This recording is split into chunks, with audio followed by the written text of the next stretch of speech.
On y va. Bien, donc Eugénie Eboué et la France libre. Donc nous en avions discuté avec M. Chrysanas de ce sujet qui contient en lui deux sujets. Eugénie Eboué d'une part et le rôle de la France libre dans le débarquement de Provence et la libération de Provence d'autre part. Mais deux sujets qui sont liés, nous allons le voir. Tout d'abord parce que Eugénie Eboué faisait partie de la France libre et que par ailleurs elle incarne les troupes françaises qui vont débarquer sous bien des aspects.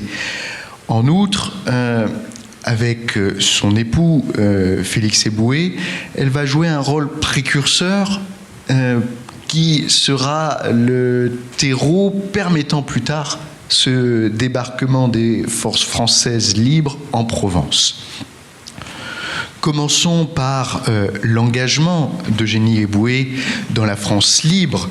Elle est donc l'épouse de Félix Eboué, qui est gouverneur au Tchad depuis 1938, lorsque la guerre éclate.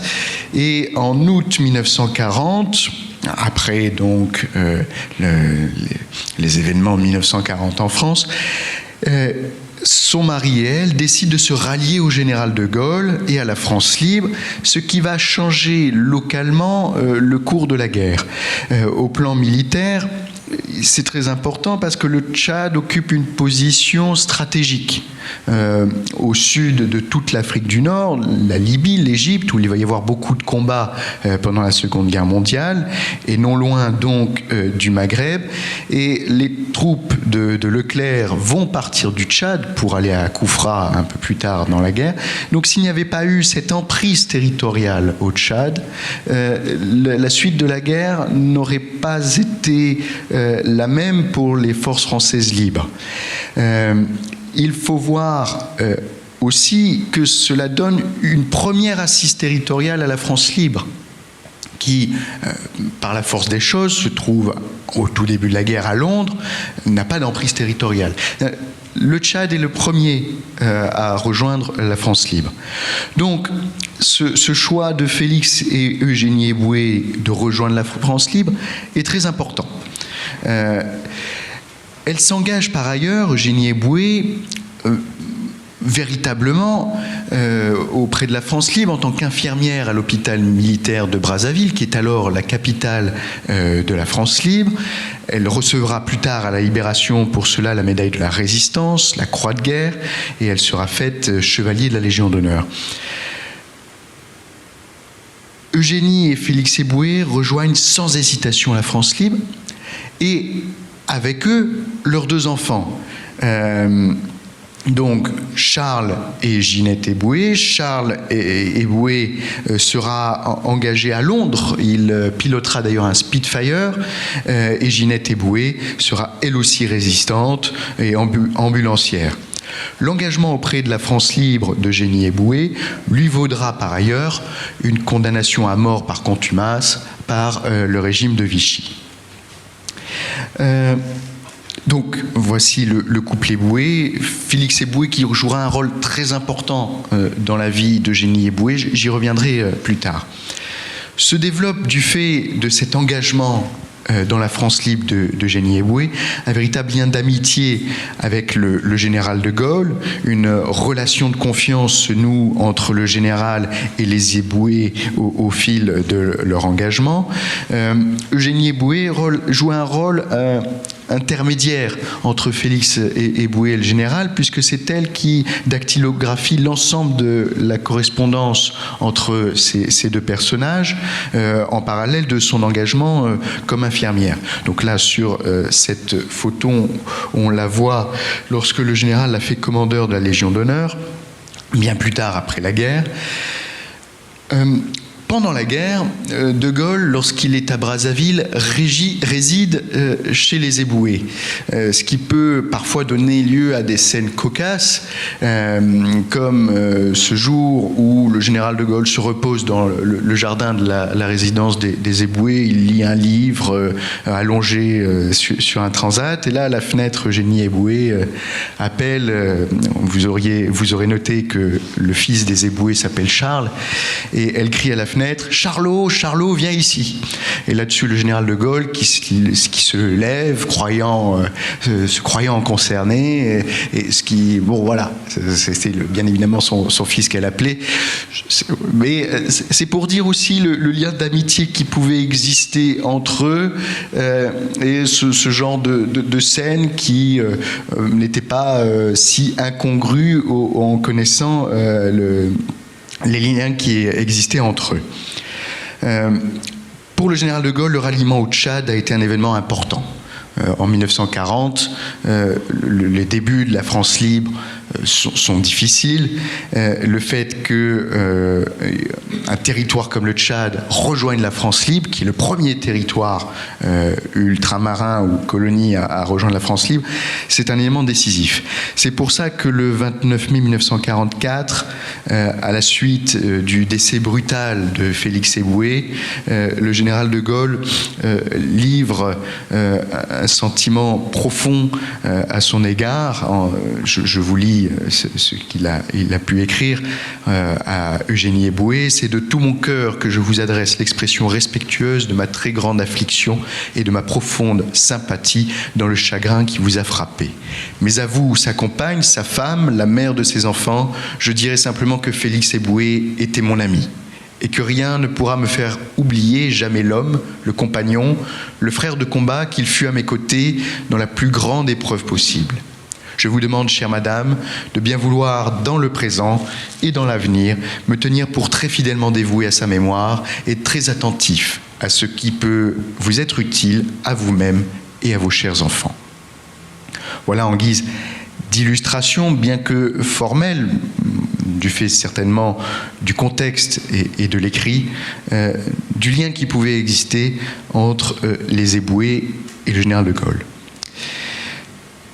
Félix Éboué décède donc effectivement au Caire le 17 mai 1944 et sa dépouille sera portée au Panthéon en 1949 en même temps que celle de Victor Schœlcher. Je l'ai dit, Eugénie Éboué était très liée à son mari. Son décès avant la fin de la guerre est pour elle un véritable choc, un véritable drame. Mais fidèle au combat de son époux, elle va prendre la relève dans son engagement politique. Elle se fera désormais appeler Eugénie Telle Éboué, Telle étant son nom de jeune fille, et elle entame une carrière politique en s'affranchissant de l'image d'épouse de Félix Éboué qui lui collait jusqu'alors à la peau. Son parcours politique au sein de la 4e République est assez remarquable. Tout d'abord, elle fait partie en 1945 des 33 premières femmes élues à l'Assemblée nationale. Réélue à l'Assemblée constituante l'année suivante, donc la 2e Assemblée constituante. Elle fait ensuite partie des 21 premières femmes à siéger au Palais du Luxembourg, la 2e chambre, en 1946. Elle reste ainsi la seule femme à avoir siégé au sein des 3 assemblées de la République, Assemblée nationale et CESE, puisque plus tard, elle fera partie du Conseil économique, social, entre-temps environnemental. Voilà, pour dire le parcours politique exceptionnel de cette femme. À partir de mai 1945, elle est également conseillère municipale à Grandbourg, en Guadeloupe, où elle était députée. En 1947, elle rejoint le bureau du RPF, le Rassemblement du peuple français, le parti du général de Gaulle. Il faut savoir qu'elle était députée et sénatrice sous les couleurs de la SFIO. Mais par loyauté au général, par ce lien d'amitié qui les liait, en 1947, elle décide de s'engager auprès des gaullistes. Et elle aura un engagement auprès des gaullistes jusqu'à la fin de sa vie. Donc elle fait campagne pour De Gaulle. En 1958, elle devient conseillère municipale d'Asnières et elle le restera jusqu'à son décès le 20 novembre 1972. Voilà à gros traits son parcours politique qui se traduit par un engagement sur un certain nombre de thématiques et plus particulièrement lorsqu'elle a siégé au Conseil de la République, l'équivalent du Sénat sous la 4e République. Elle s'est engagée à ce moment-là en faveur de l'éducation, en faveur de la cause des femmes, de la justice sociale et de l'égalité des droits entre les Outre-mer et l'Hexagone. Mais, et cela nous permet de revenir au sujet de ce jour, elle a également milité pour la reconnaissance des combattants de couleur de la Seconde Guerre mondiale et pour dénoncer l'injustice qu'ont subie les populations africaines s'étant engagées pour la libération du pays, ces populations qui ont tant donné et qui ont reçu si peu en retour. Elle dit donc à la tribune du Conseil de la République « Il faut bien que chacun se pénètre du fait que ces Noirs qui ont souffert, qui ont donné leur sang pour que la France vive, doivent recevoir aujourd'hui la juste récompense qu'ils ont toujours espérée. » Revenons sur des éléments biographiques d'Eugénie Tell-Eboué. Eugénie Tell-Eboué est née en Guyane en 1891. Elle est la fille d'Herménégilde Tell, qui était un ancien esclave, qui a gravi tous les échelons jusqu'à devenir le premier directeur du bagne de Saint-Laurent du Maroni. Son père, donc, l'envoie au lycée de jeunes filles de Montauban, en métropole, pour parfaire son éducation. Diplômée à 20 ans, elle revient en Guyane et devient la première institutrice noire du territoire. C'est donc sa rencontre, puis son mariage avec Félix Eboué qui va constituer un moment clé de sa vie. En 1922, elle l'épouse. C'est en 1936 que le couple rejoint la Guadeloupe, où Félix occupe le poste de gouverneur. C'est le premier gouverneur général noir de la République française. Eugénie joue un rôle important auprès de lui dans ses différentes fonctions administratives, ses différentes responsabilités. Elle le seconde dans tous ses postes administratifs et relie l'ensemble de ses discours. Elle joue un rôle également dans la réflexion qu'il pourra mener. Félix Eboué va mener une politique sociale importante en Guadeloupe et elle n'y est pas innocente. Elle n'est pas innocente à cela. Elle l'aide également à soutenir une politique de respect des institutions et à développer l'instruction publique dans chaque territoire au sein desquels Félix Eboué sera affecté. On comprend que l'instruction lui tient à cœur. Aujourd'hui, les questions de mémoire. Pensons donc à la mémoire d'Eugénie Eboué et de comment elle a pu nous parvenir, comment cette mémoire a vécu, ou plutôt a insuffisamment vécu jusqu'à aujourd'hui. Déjà, elle est longtemps restée dans l'ombre mémorielle de son mari, Félix Eboué. Et puis, elle a souffert, en dépit de son parcours exceptionnel, des circonstances, d'une mauvaise chronologie des événements la concernant. Si elle est restée dans l'ombre de son mari, et puis dans l'ombre de la mémoire en général, c'est parce qu'elle décède en 1972. Lorsque Félix Eboué décède en 1944, on est en pleine vague de libération. Et on va mettre à l'honneur les héros qui ont permis cette libération. En 1972, le temps est moins aux héros. On a une autre lecture des événements douloureux, et puis le temps s'est écoulé. Le garde des Sceaux, René Pleven de l'époque, de 1972, qui avait été très proche de Félix Eboué, intervient à l'Assemblée nationale 2 jours seulement après le décès d'Eugénie Eboué. Il n'aura aucun mot en hommage à la disparition d'Eugénie Eboué devant les députés. Et si son mari est panthéonisé, en 1972, la possibilité de le rejoindre au Panthéon est envisagée. C'était un souhait d'ailleurs d'Eugénie Eboué, mais l'idée est vite abandonnée parce qu'on est sur une autre lecture de l'histoire. Un projet de loi pour sa panthéonisation a certes été déposé, mais il ne sera jamais discuté en dépit du souhait de la famille. Cela n'empêche pas un vibrant hommage lors de ses obsèques. Elle qui a été commandeur de la Légion d'honneur, officier des Palmes académiques, commandeur de l'Ordre du Tchad et de l'Ordre de la Côte d'Ivoire. La cérémonie des obsèques se déroule en l'église Saint-François-Xavier dans le 7e arrondissement de Paris, en présence de membres de la famille du général de Gaulle, de Compagnons de la Libération, de Gaston Monerville, qui avait été président du Sénat, de nombreuses associations antillaises et guyanaises, puisqu'elle avait joué un rôle important sur ces territoires, de sénateurs, de députés, de nombreux représentants du monde politique, judiciaire, associatif, et, nous dit-on, d'une foule immense. Le 18 décembre 1972, une messe du souvenir est dite à Saint-Louis des Invalides, et témoin de l'époque, Jacques Faucard nous dit messe simple, digne, à laquelle assiste le Premier ministre, Cabanier, Paliski, pas mal de combattants, compagnons de la Libération, et Philippe de Gaulle. C'est très émouvant.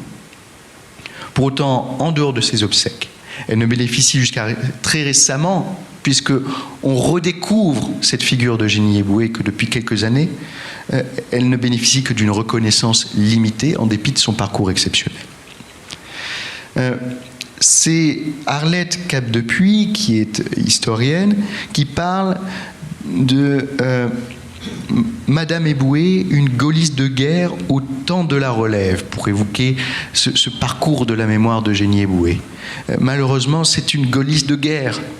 Et ces faits de guerre en 1972 sont trop lointains pour être honorés.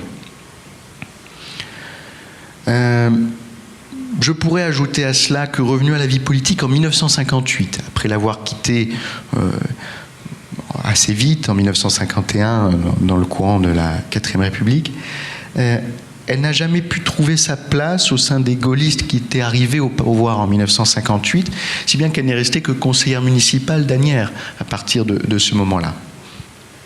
Et c'est à partir de là qu'a commencé sa lente relégation dans ce n'est plus la mémoire, mais dans la reconnaissance collective. Et c'est marqué par une rupture relationnelle avec ces cercles gaullistes, mais aussi une rupture donc mémorielle. Il faudra attendre 1977 pour que l'on donne le nom d'une rue. Il n'y a qu'une seule rue en France, à Paris, dans le 12e arrondissement, pour qu'on lui donne le nom d'Eugénie Eboué. Eugénie Eboué, donc, s'est engagée dans la France libre. On l'a vu, le ralliement du Tchad à la France libre constitue un enjeu stratégique important pour cette même France libre et pour la libération ultérieure. Elle joue donc un rôle précurseur et elle illustre les forces qui vont débarquer en 1944. Je passe maintenant à la seconde partie, à savoir la France libre dans le débarquement de Provence. Il faut donc remonter au ralliement du Tchad et de l'Afrique équatoriale française, puisque d'autres territoires vont se rallier. Pour commencer, comme prémisse, M. Chrysanas évoquait l'opération Torche, effectivement, et le débarquement allié en Afrique du Nord, le 8 novembre 1942. Il y a les combats de Koufra pour la France libre, qui partent donc du Tchad. Puis nous aurons Bir Hakeim. Il y avait déjà eu des combats au Levant. Tout cela sont dans cette progression du sud au nord, dans le pourtour méditerranéen, important, car le débarquement de Provence ne peut pas partir si l'Afrique du Nord n'avait pas été récupérée par les Alliés. Il faut voir également que lorsque a lieu le débarquement, une bonne partie du sud de l'Italie est déjà libérée et on a des forces françaises libres engagées avec le corps expéditionnaire français. C'est important à plusieurs titres, j'y reviendrai. Déjà, la France libre n'est plus à Londres suite à l'opération Torche, elle est à Alger. Avec le Conseil français de libération nationale à partir du 3 juin 1943, puis le gouvernement provisoire de la République française à partir du 3 juin 1944. Et la France libre, avant cela, s'était donc organisée en Afrique équatoriale française à Brazzaville, où les Eboué étaient gouverneurs. Alors, je vais entrer dans le vif du sujet et on va tout de suite passer au débarquement de Provence. Quelle est la composition des forces de l'armée B qui va débarquer, donc des Français libres qui vont débarquer en Provence? Le 16 août, cette armée B va donc débarquer, pas le 15 août, on y reviendra. Elle est composée de nombreux combattants issus des colonies de l'époque. Donc on le voit, Marocains, Algériens, les tirailleurs sénégalais qui n'étaient pas que sénégalais, mais qui venaient de toute l'Afrique équatoriale française. On a, au sein de l'armée B, 84 000 pieds noirs, par ailleurs. Donc, ces Français d'ascendance européenne qui vivaient en Afrique du Nord. 12 000 soldats des forces françaises libres, ralliés au général de Gaulle, partis de métropole, clandestinement. 12 000 Corses. Et donc, 130 000 soldats dits musulmans d'Algérie et du Maroc. Et 12 000 soldats de l'armée coloniale, je le disais, donc tirailleurs sénégalais qui ne sont pas que sénégalais, marsouins du Pacifique, avec un bataillon du Pacifique qui vient de Polynésie, de Nouvelle-Calédonie, mais aussi des Antilles. C'est l'ensemble de l'empire colonial français qui est représenté dans ces troupes françaises qui vont débarquer en Provence, avec également des soldats venus d'Asie. Plus de la moitié des troupes étaient africaines parmi les combattants français débarqués. Voilà pourquoi Eugénie Eboué est aussi représentative, quelque part, de ces troupes qui ont débarqué. Alors, je vous ai mis donc la composition avec les différentes unités et les généraux qui étaient à leur tête. En tout, l'armée B, cela représente à peu près 200 000 hommes. Il n'y a pas que l'armée B qui débarque, il y a également deux groupes plus commandos, la force Roméo, avec le groupe français de commando d'Afrique, qui va débarquer, ça a été dit pendant la vidéo, au Cap-Nègre, avec 600 hommes volontaires, et la force Rosie, le groupe naval d'assaut français, donc là, du côté de la marine, qui va être au niveau de l'Estérel. Nous avons également 34 bâtiments de la marine française, dont 3 issus des forces françaises libres et des fusiliers marins qui composent les forces françaises prenant part au débarquement en Provence. Je parlais du corps expéditionnaire français. Pourquoi c'est important? Parce que la constitution de l'armée B est la résultante des corps de l'armée française libre qui a combattu déjà auparavant en Afrique du Nord lors de la campagne de Tunisie en 1942, en Corse en 1943 et puis surtout en Italie en 1944. Ce sont donc des troupes expérimentées qui débarquent côté français. C'est une différence importante avec les troupes qui ont débarqué en Normandie. Et c'est une des leçons qui avait été retenues du débarquement de Normandie, c'était que les troupes débarquées en Normandie manquaient d'expérience et parfois c'est quelque chose qui a manqué dans le cours des combats. Alors dans quel cadre intervient l'armée B ? L'armée B, elle est rattachée à la 7e armée américaine du général Patch, qui est également composée du 6e corps américain du général Truscott. À cela, vous pouvez ajouter une division aéroportée anglo-américaine du général Frédéric. C'est un compromis qui a été trouvé pour préciser la situation des troupes françaises. Le général Patch les commandera lors de la première phase des opérations, donc lorsque les troupes débarquent, et le général Delattre de Tassigny, qui commande l'armée B, assumera ensuite le commandement tactique de leur engagement une fois passée la phase de débarquement. La relation est fluide entre Delattre et Patch, qui est son supérieur. Delattre parle de lui comme étant le chef de l'armée française, sous le commandement éclairé du général américain Patch. Alors, si la relation est fluide entre Delattre de Tassigny et Patch, elle ne l'est pas forcément entre Delattre de Tassigny et ses généraux, parce qu'il avait une très mauvaise réputation auprès d'eux. Mais je ne vais pas prendre le temps de m'attarder davantage et je vais tout de suite passer au déroulement des opérations. Le premier jour, dans la nuit du 14 au 15 août, ce sont d'abord les commandos qui interviennent. Donc les commandos de la force Roméo, commando français, qui escaladent le Cap Nègre et neutralisent les 3 batteries allemandes à 1h45 du matin. Ils établissent une tête de pont vitale autour du Lavandou. Au même moment, les commandos de la force Rosie interviennent dans l'Estérel. Et les commandos américano-canadiens de la First Special Service Force, que l'on connaît davantage dans le département, puisque ce sont eux qui ont libéré les Alpes-Maritimes, interviennent dans les îles d'Hyères. L'objectif est d'assurer les flancs des plages de débarquement. À 4 heures du matin, 5000 parachutistes de la première division aéroportée anglo-américaine sont largués au-dessus de la vallée de l'Argence. Et c'est à 8 heures du matin que le débarquement des troupes commence, avec la première vague. Cette première vague, elle est essentiellement américaine. C'est le 6e corps américain qui débarque le 15 août, sur 18 plages, entre Cavalère et Saint-Raphaël.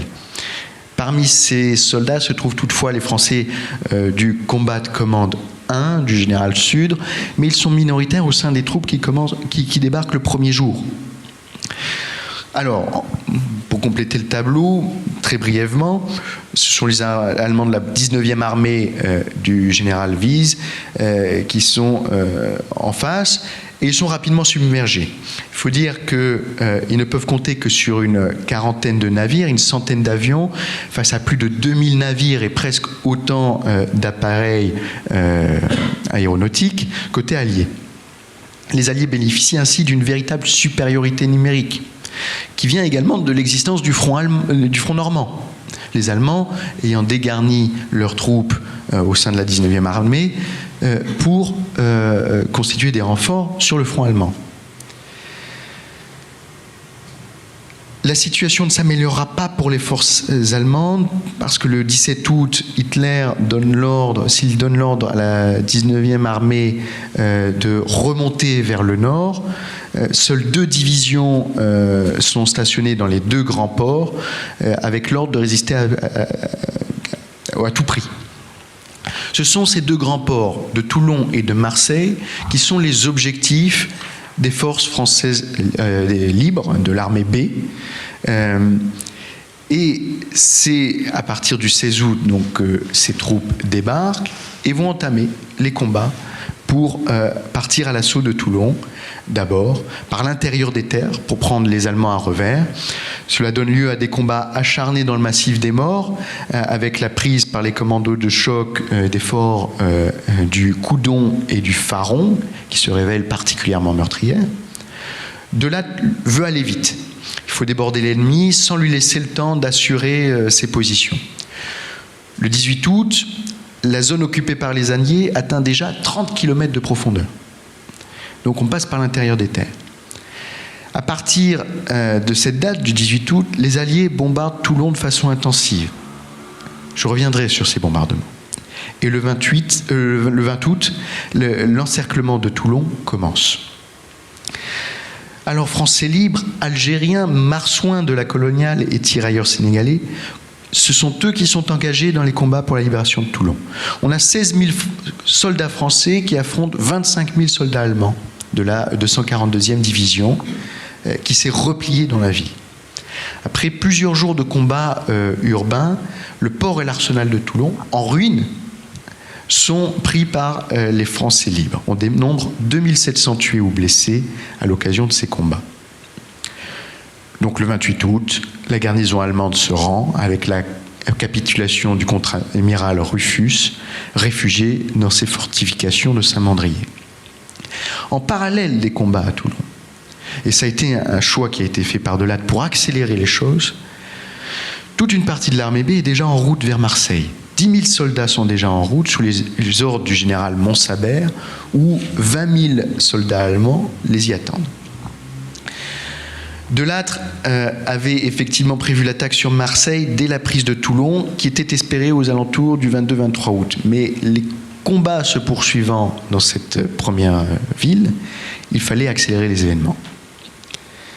Alors, Aubagne est prise par les tabords marocains le 21 août, jour où l'insurrection éclate à Marseille du côté de la résistance.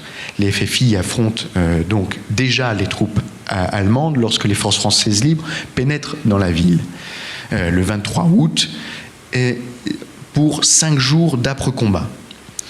Le général Montsabert propose en vain un armistice au général allemand Schäfer, commandant de la 244e division allemande, pour éviter des morts inutiles.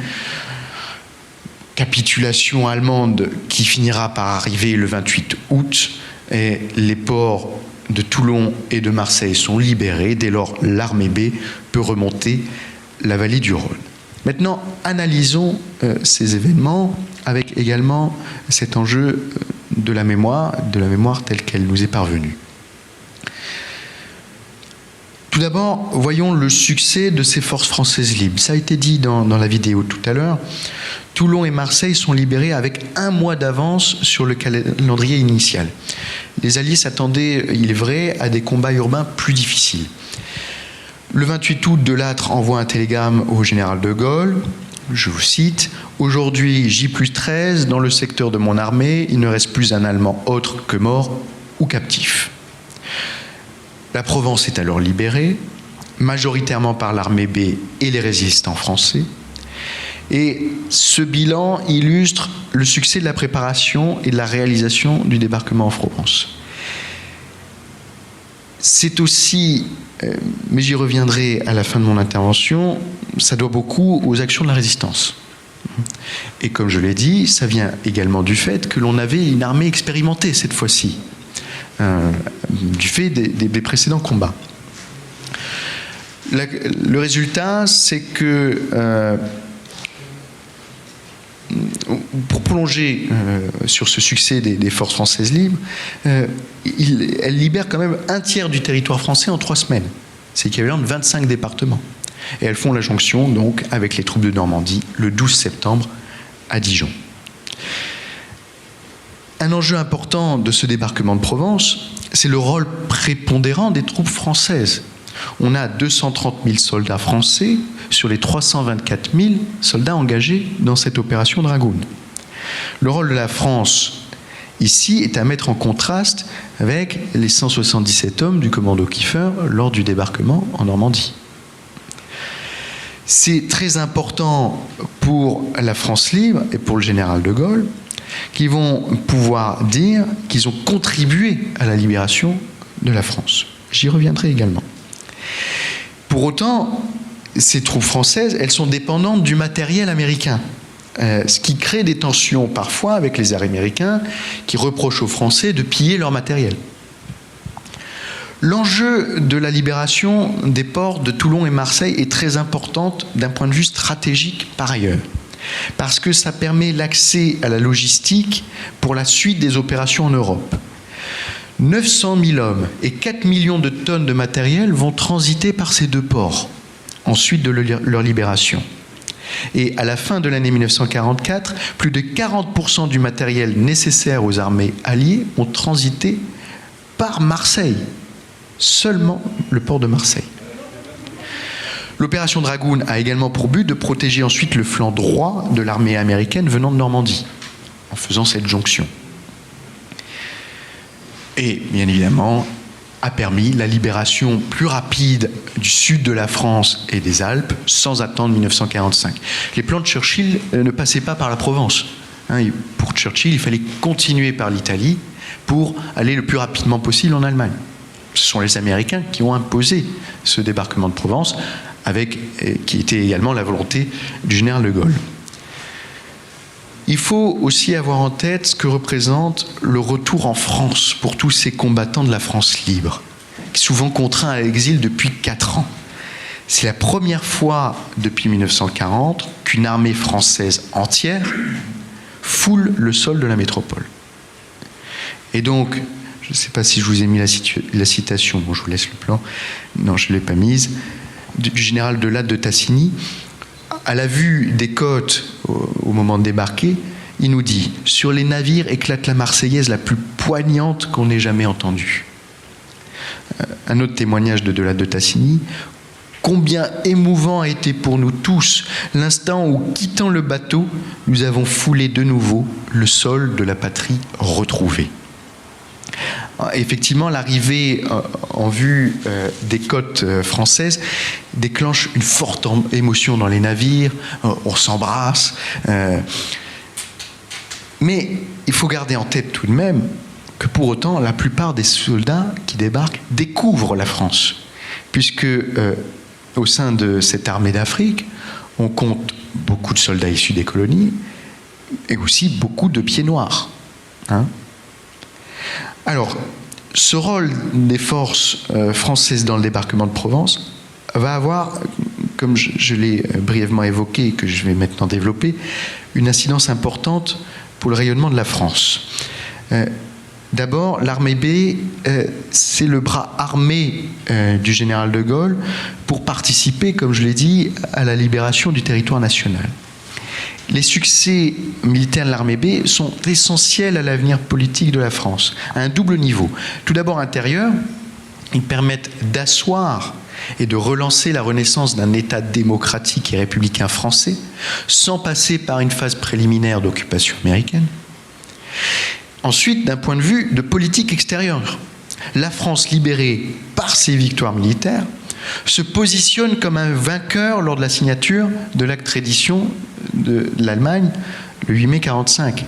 Et ce n'est pas pour rien que le général Delattre de Tassigny est le représentant de la France lors de la signature le 8 mai 1945. Elle devient également un acteur clé des futures négociations diplomatiques internationales de la future ONU, dont elle deviendra l'un des 5 membres permanents du Conseil de sécurité. Alors, on peut imaginer que la donne aurait pu être légèrement différente si les forces françaises n'avaient pas participé à la libération de la France.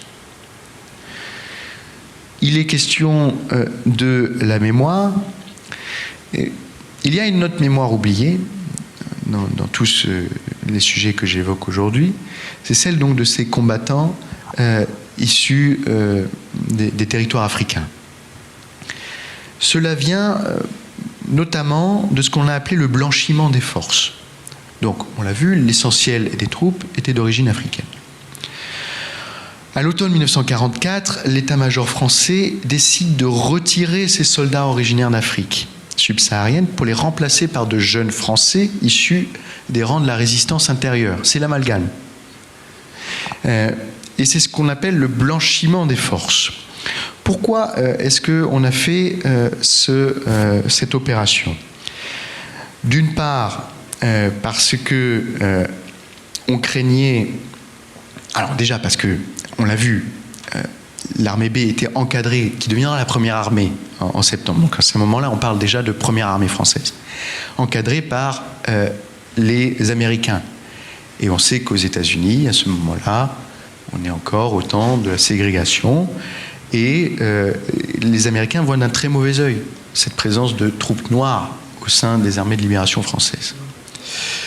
Et comme ce sont eux qui fournissent le matériel, ils ont un rôle prépondérant dans les décisions.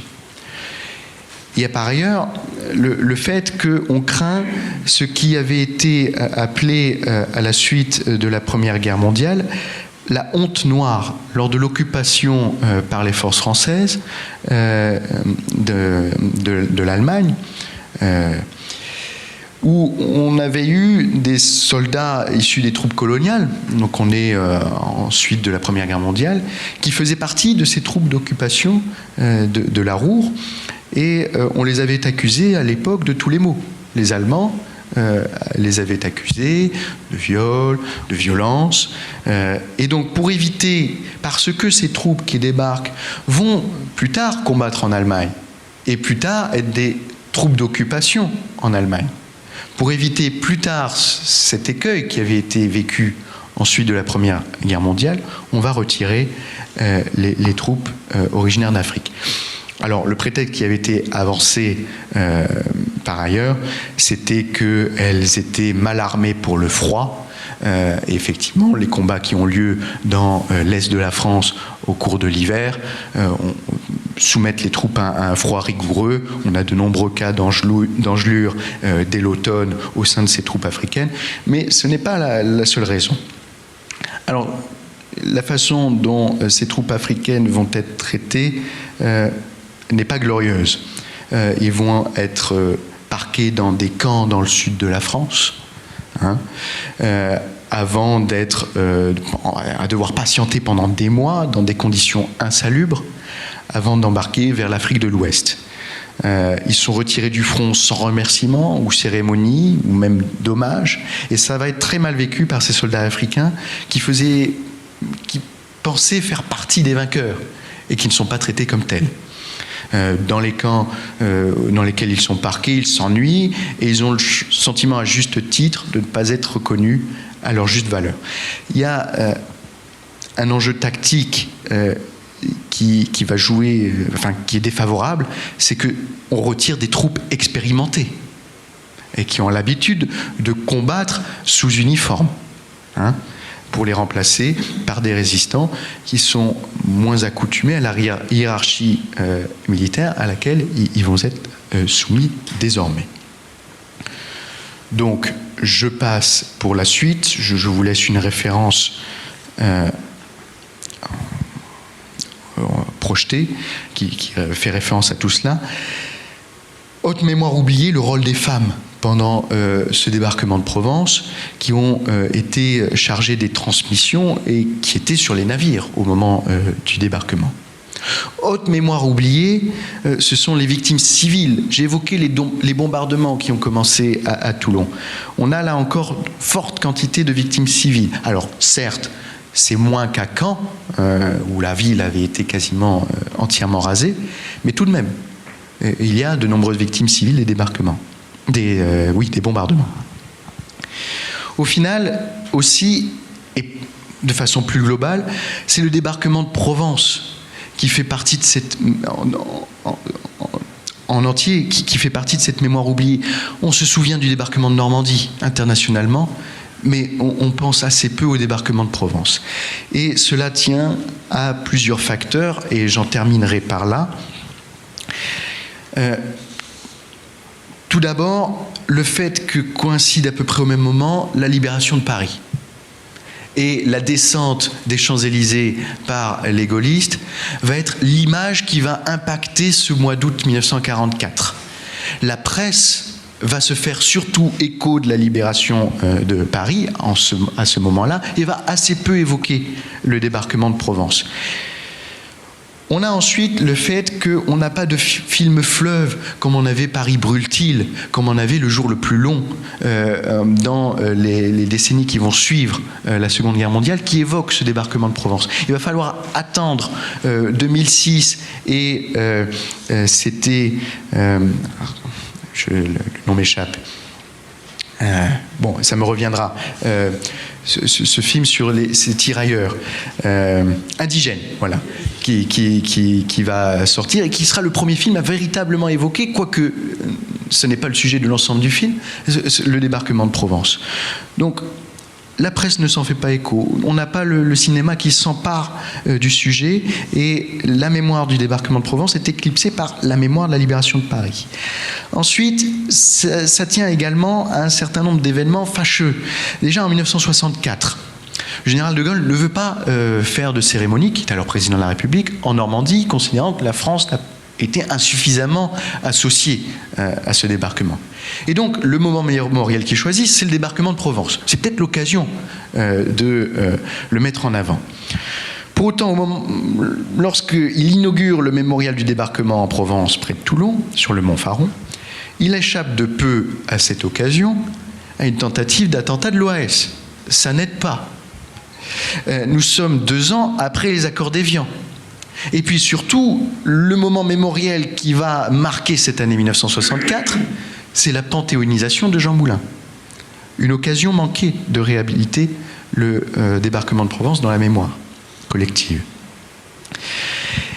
Il a également du mal à exister parce qu'il y a un conflit de mémoire entre le récit gaulliste et le mythe résistentialiste et le récit communiste. La résistance locale en Provence, elle est très à gauche, marquée par un républicanisme intransigeant, ce qui est une raison politique à l'occultation de la mémoire du débarquement. Autre raison, ce sont les associations d'anciens combattants. Cette première armée, qui sera appelée l'armée Rhin et Danube. On va voir l'association Rhin et Danube qui va derrière porter la mémoire de cette première armée française. Elle est présidée jusqu'à sa mort par De Lattre. Mais parmi les dirigeants de cette association, il y a un certain Salan. Et nous sommes 3 ans après le putsch des généraux. Dès lors, ça contrarie quelque peu De Gaulle, qui ne va pas être enclin à favoriser cette mémoire. Il y a également, dans ce débarquement de Provence, beaucoup d'éléments très clivants, avec la colonisation du fait de ces troupes coloniales qui est présente. Et il y a aussi cet aspect qu'on a une temporalité différente de la libération dans le pays, ce qui ne permet pas une mémoire nationale unie. Et puis, il y a cette ambiguïté avec le fait que la Provence, en août, est un lieu touristique. Et les journaux, en 1964, au moment de ces cérémonies, les journaux locaux, donc le Var Matin, le Méridional, le Provençal, s'interrogent sur la coexistence de ces cérémonies solennelles de mémoire et les baigneurs juste à côté sur les plages de débarquement. Ce n'est que très récemment que cette mémoire va être réinvestie. Donc, il y a eu François Mitterrand en 1994, Jacques Chirac en 2004, François Hollande en 2014, qui n'a pas manqué d'assister d'ailleurs à ces cérémonies d'hommage en invitant des homologues africains. Puis en 2019, Emmanuel Macron va présider une cérémonie du souvenir en compagnie des présidents ivoiriens Alassane Ouattara et guinéen Alpha Condé. Et dans son discours, il va rendre hommage, je cite, aux combattants africains qui, pendant nombre de décennies, n'ont pas eu la gloire et l'estime que leur bravoure justifiait.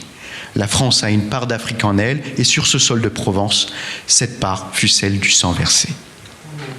J'en terminerai, en guise de clôture de mon propos, par évoquer l'importance, et cela permettra la transition aux interventions ultérieures, de l'action préalable et simultanée de la résistance pour cette libération de la Provence par les forces françaises.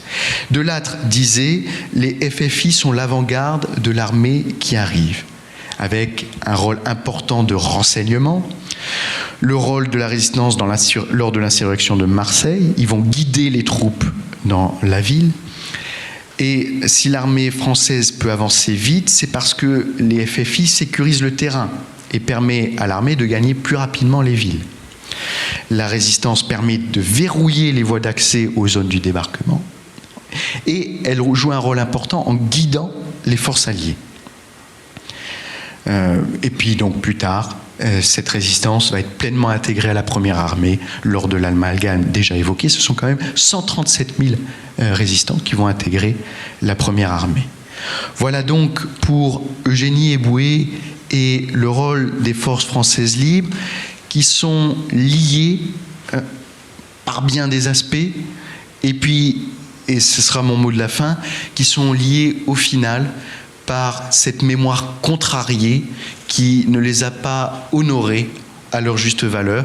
Et c'est aujourd'hui l'occasion, justement, de faire vivre cette mémoire. Je vous remercie. Je suis désolé de devoir vous quitter parce que je dois aller donner des cours à Nice. Je vous remercie.